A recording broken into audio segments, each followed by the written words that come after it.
రాజకీయాల్లో విమర్శలు చేసుకోవాలి కానీ అందులోకి కుటుంబ సభ్యులను లాగొద్దన్నారు మాజీ ఉపరాష్ట్రపతి వెంకయ్యనాయుడు. 75 వసంతాలు పూర్తి చేసుకున్న సందర్భంగా కృష్ణా జిల్లా తాడిగడపలో ఆత్మీయ సమ్మేళనం నిర్వహించారు.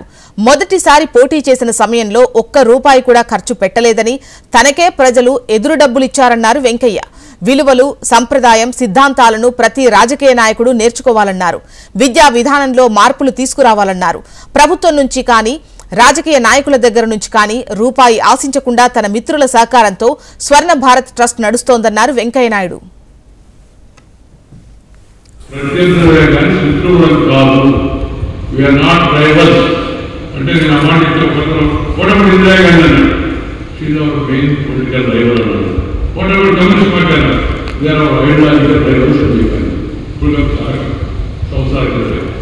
అందువల్ల ప్రతినిధులుగా చూడాలంటే శత్రువుగా చూడదు, ద్వేషపూర్వకంగా మాట్లాడడం ఆడదు.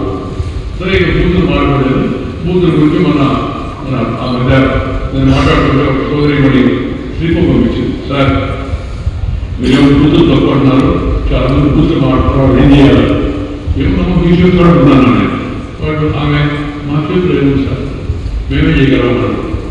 బూతులు మాట్లాడాలి, బూతులు వాడే సమాధానం చెప్పండి అని చెప్పాను. మొదట అర్థం కాదు, ఎంత బుద్ధిలో సమాధానం చెప్పండి. ఇది కూడా ముందు బాగా మాట్లాడాలి. పోనీ బూత్లో వెళ్ళి బటన్ నొక్కండి, బటన్ నొక్కితే అయిపోతుంది. అయిపోయింది. చాలా